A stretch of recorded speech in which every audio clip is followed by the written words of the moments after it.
What's up, people? This is We Are Animals MMA. We'll do some analysis and breakdown of UFC Fight Night 150. I'm glad to be doing this again. Talk about some fights. It's what I like to do most. I like to watch a lot of fights, analyze a lot of the video content that MMA puts out. Primarily, I talk UFC fights. Primarily those fights. Might do some in the future of some upcoming other or high profile fights outside of the UFC as well. Alright, let's go with my first analysis of this fight. It's John Lineker versus Corey Sandhagen. Now, John Lineker has 6 KOs in the UFC. Probably had definitely the heaviest hitter in the bantamweight division. He KO'd Brian Kelleher in their last fight in the 3rd round. Corey Sandhagen is an exciting new fighter. 2 KOs, 1 sub, and his last 3. Alright, let's talk about Corey Sandhagen. I definitely like his, when he starts out, his feints that he uses. He uses a lot of his feints to draw out his opponent's reactions. He'll switch stance and attack. He'll also retreat and switch stance as well, saving his orthodox stance in his opponent's attacks. He'll draw his left leg back and end up in a southpaw stance to cover that distance from to be at a range from his opponent's attacks. He uses low kicks, stepping right hands. He'll throw from orthodox stance to a right hand, step into a southpaw stance. He'll take that angle as well to get the outside lead foot advantage from the southpaw, from that new southpaw angle, and then throw like a left hand over the top. Now, Corey Sandhagen has a very good movement. He'll circle around his opponent. He'll throw like low jabs with his hands down. He also likes to work the body. He got some very, very nice left hooks to the liver, and he'll do like a left hook into the liver followed by a low kick. He likes to bank in those body shots. So when you bank in body shots throughout a fight, it really slows the opponents down, and all them shots to the body add up later in the fight. In his fight against Yuri Alcantara, he showed his toughness by surviving a deep triangle armbar variation, and he survived that with a tight choke. He was taking shots to the face and really showed his heart and determination and grinding out of that sub, and eventually reversing the position on Yuri and landing some vicious ground and pound, and then eventually finishing him in the next round. And he also won his last fight with submission, which shows some versatility to his game. Alright, John Lineker, the brute. John Lineker, hands stone. He has 6 KOs in the UFC. I'd probably call him like a forward-moving type brawler if you want to classify him. He does chop in some low kicks. He likes to go to the body. He likes to bank in those body shots just like his opponent. He'll do like a leaping left hooks into like a right hand. A left hook to the head followed by a right hand. He'll throw a double jab right hand when he's trying to track his opponent's movements, his opponent trying to escape from him. He'll also throw like right body hooks into left hands. He varies it up a lot from head to head to body, body to head, and so forth. So say if he has his opponent along the fence, is when he likes to do most of his activity. He'll do like a right body hook when his opponent's along the fence, followed by a left hook as his opponent is circling out to his right. He'll get met with John Lineker's left hand to almost double that impact as the opponent escapes. So he's willing to hang out in the pocket and throw exchanges. He very much likes the boxing range. Usually opponents will end up moving away from him. So once he gets his opponents to the cage, once he forces them back with his pressure and cage cutting, he'll definitely increase his output with strikes along the fence, so he can maximize that opportunity that he has, so he doesn't have to chase them as much. John Lineker also has a chin of stone. So my prediction for this fight is John Lineker by second round TKO. This will probably be one of the most exciting fights on the card. John Lineker's forward moving pressure and Sandhagen's feints and high volume of strikes. He'll definitely land some shots on Lineker, but I think Lineker will be able to absorb most of those, and he'll also bank in. Well, both of these fighters will bank in some shots with the body shots, but I just think the toughness of Lineker will eventually push Sandhagen and get Sandhagen tired. He likes to go with his hands down defense, so eventually catch Sandhagen along the cage, most likely with a body shot and then a left hook to the head to end the night. All right, next up we got Glover Teixeira versus Ion Cutelaba, the Hulk. Glover Teixeira is a UFC veteran, former title challenger to John Jones, the light heavyweight champion. He has 17 KOs, 7 submissions in his career. He got a subless last fight against Carl Robertson, and he's also a BJJ black belt. Ion Cutelaba is a Sambo fighter. He has 2 KOs his last 2 fights. He's definitely a high pressure style fighter. So as I was saying about the Hulk, Ion Cutelaba, definitely a pressure style fighter. He's going to come out and throw heavy power. In the clinch, he'll throw power shots as well. He'll throw elbows from either a Muay Thai clinched or a one hand on the back of the head, and he'll use his free hand to attack the body with uppercuts or elbows along the clinch. In his last fight, he did get taken down 3 times by his opponent. Glover Teixeira do well to probably try to take him down and wear him down throughout the fight. Only because he comes out pretty hot right in the beginning. If Teixeira can wear that out, he'll be able to get some working on him in the takedown department and on the ground. He has been submitted before in the UFC by Misha Serkinov by arm triangle, and actually Glover won his last fight by an arm triangle, which should be very interesting to see in the outcome of this fight. All right, Glover Teixeira is a UFC veteran, definitely a veteran in MMA. He's a former title challenger to John Jones, as I said before. Yeah, he won his last fight by submission. He is a BJJ black belt, and he's very good on the ground. He likes to get in boxing range. One of his favorite fighters is Mike Tyson, so he likes to do some Mike Tyson-esque moves. He has decent head movement. He likes to throw overhand right, followed by a left hook. An occasional uppercut or so. Spends most of the time clinching up or throwing those heavy shots. He won his last fight by an arm triangle. He has 9 finishes in the UFC. He also KO'd Misha Serkinov on the ground, and Serkinov actually beat his opponent Ion Cutelaba by an arm triangle, and Glover Teixeira won his last fight by arm triangle. So my prediction for this fight is Glover Teixeira by second round submission. Yeah, I know it seems like a crazy prediction there, but even though the older Glover Teixeira going against a young, hungry fighter and Cutelaba, I just think that his ground game might be a little too much for Cutelaba. If he can wear out that early power of Cutelaba, I think he'll eventually get up to the ground and put him in that choke. All right, now we got Alex Oliveira versus Mike Perry.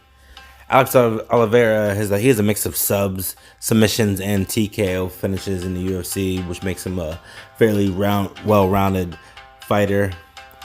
Mike Perry has 4 KOs in the UFC, and typically he looks for that knockout punch.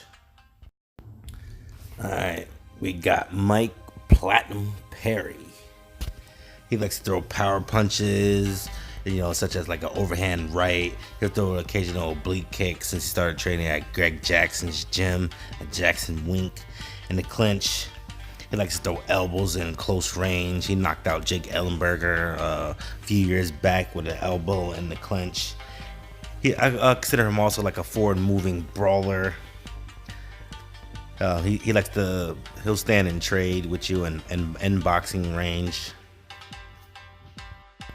In the over-under position, on his underhook side, he'll keep that left underhook and then throw a right elbow on the left side of his opponent's face. He likes to throw dipping left uppercuts, so he'll lean to his side, heavy to his left side, come winging in with like a left uppercut, like right to the head. He doesn't really check leg kicks too well. Yeah, sometimes he'll run into shots, so he'll throw like a forward like blitz or run forward and throw some hooks, and he'll end up like right into the clinch. He'll crash into the clinch. That's how he headbutted Paul Felder doing that. They just like ran right into each other as he launched himself in there. I wouldn't say his fight IQ is too high. He knew Don Cerrone in his last fight that Don Cerrone wanted to take him down, and he actually stopped to take down Cerrone, and then got overzealous, took Cerrone to the ground, and got reversed by Cerrone, and ended up in a triangle attempt, and then Cerrone switched it to an arm bar and ended up finishing him with that arm bar. He got way too overzealous there. In each fight, he kind of changes a little bit. He'll progress and also digress in between fights, depending on how his mindset is. Alex Oliveira, Cowboy, is a high octane fighter. Likes to use a lot of energy at each position. He has very good instincts for the finish. He used like a sweeping parry of a kick of Carl Pedersoli, and he countered with a right hand to off-balance the fighter, Pedersoli, and they followed up with strikes to get that finish. He submitted Carlos Condit, the former champ, by first-round guillotine. He throws high leg kicks. He'll also switch stance to southpaw. He shoots and he does secure takedowns. He likes to mix it in against, especially shooting for takedowns against the cage. I believe Alex Oliveira is very good in scrambles, whether he's looking for submission opportunities or looking to land strikes. So with the strikes, he'll throw heavy power. He catch you one shot. He'll throw hammer fist, right hand. He'll look for any opening he can get to land a strike on you. He'll strike off his back. He'll hit you in the knee with punches. He's definitely a wild cowboy. But my prediction for this fight is Alex Cowboy Oliveira by second round submission. I just think his mix of takedowns and his variety of strikes and unpredictable nature of his striking will eventually wear Perry down and catch that slick submission in the second round. All right, let's go to the co-main event. Greg Hardy versus Dmitry Smolyakov. Greg Hardy is 3-1 in his career. All his wins are via KO, and his last loss was a DQ due to a legal knee. And Dmitry won outside of the UFC. In his last fight, he won in a Russian organization by Kimura. He fought in the UFC a few years back, and he lost both of those fights by finish. 1 sub and 1 KO. All right, Dmitry Smolyakov. He's a master of sports and freestyle wrestling in Russia. He has 4 KOs, 5 subs in his career, so he can win either way. He fought in the UFC a couple years back. As I said before, he lost both of those fights via finish. And those, he does counter off the clinch if he's in a current clinch. He'll do well to get a takedown on Greg Hardy if it's that'll definitely be in his big interest of his. If you want hit by a big shot from one of these big heavyweights, he has an oddly a small head for a heavyweight, as I noticed. He got beat by Cyril Asker in his last fight. He didn't fight well off his back in that fight either. He did get taken down, which is kind of surprising given his credentials. So he'll do well to get that takedown on Greg Hardy, take that big man to the ground. All right, the infamous Greg Hardy, the Prince of War. In his last fight, he got disqualified in an illegal knee. Looks like he got tired in that fight. Got tired in the fight and threw like an illegal knee to a downed opponent.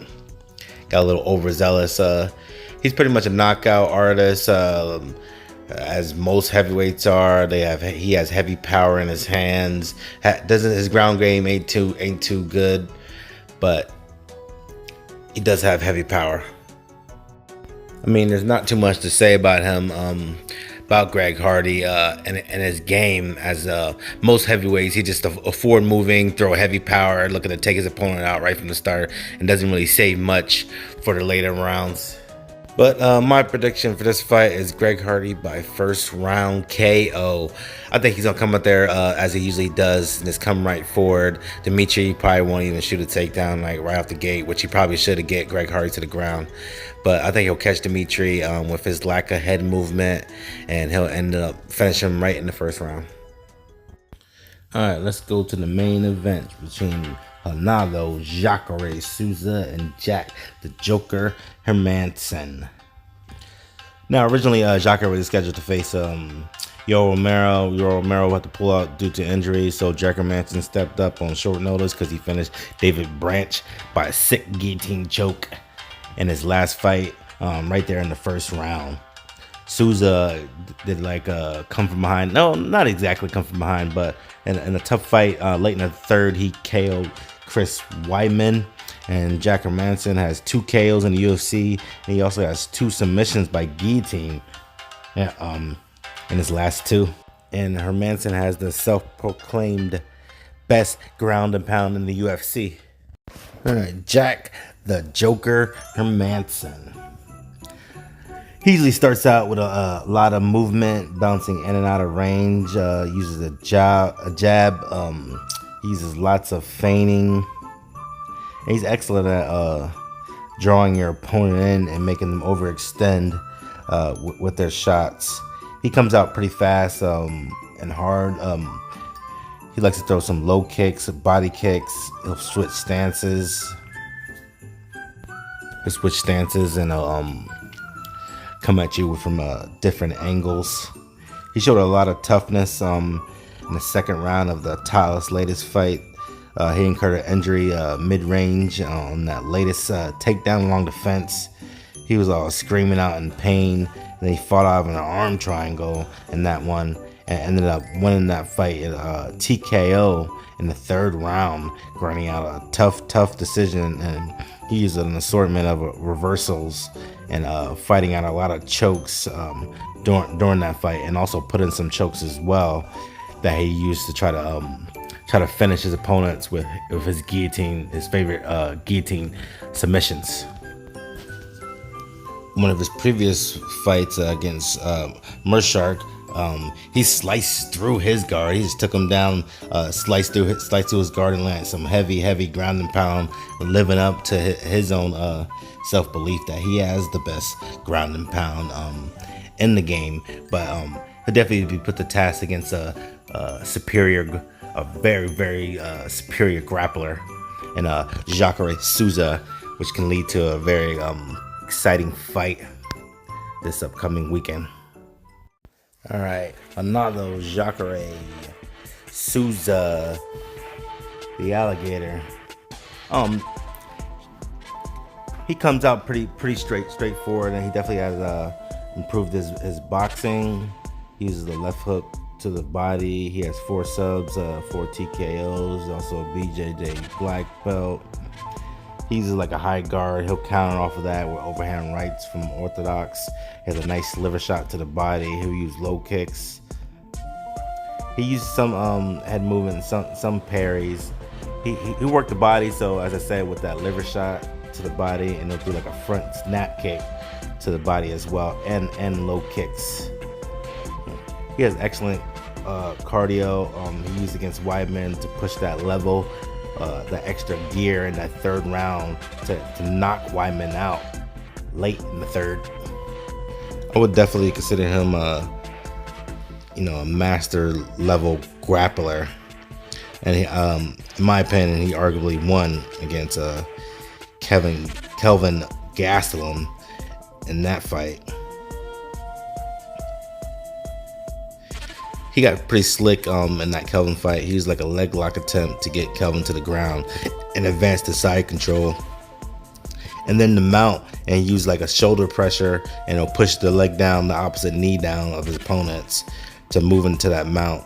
So he used like a cross face and then pushing that knee down to slide his right knee up, say if he's on that left side in side control or half guard, and he'll move into right into that mount position. One of the moves I think he should use against Hermansson is sort of he used like a high guard if the opponent's throwing some punches at him, and he'll do like a stepping right hand into a left hook. So he'll even throw from that parallel stance as well as he's traveling into a southpaw stance, which is a nice little setup to cover distance. But my prediction for this fight is Jacare by decision. This could either be a ground battle, battling out between two great grapplers, or a stand-up battle. I just think Jacare is the more, probably the more sound stand-up fighter. He'll be able to wear down Hermansson and use like a similar style that Thiago Santos used to put Hermansson away. Hermansson uses like a high guard, and he'll get driven back to the cage, and that's where Jacare will do his best work and probably get the majority of the strikes landed and cage control time. So I can see him either winning by a late submission maybe, or a decision. All right, that's the end of my analysis for We Are Animals MMA of the UFC Fight Night 150. Jacare versus Hermansson. Be sure to check out my other videos coming out in the near future. Like the video, comment, subscribe. Please subscribe. Please like. Please comment. I appreciate everybody's views and their any comments or criticisms of the video. Looking to improve and keep improving my content for this MMA program. So that's it. Peace.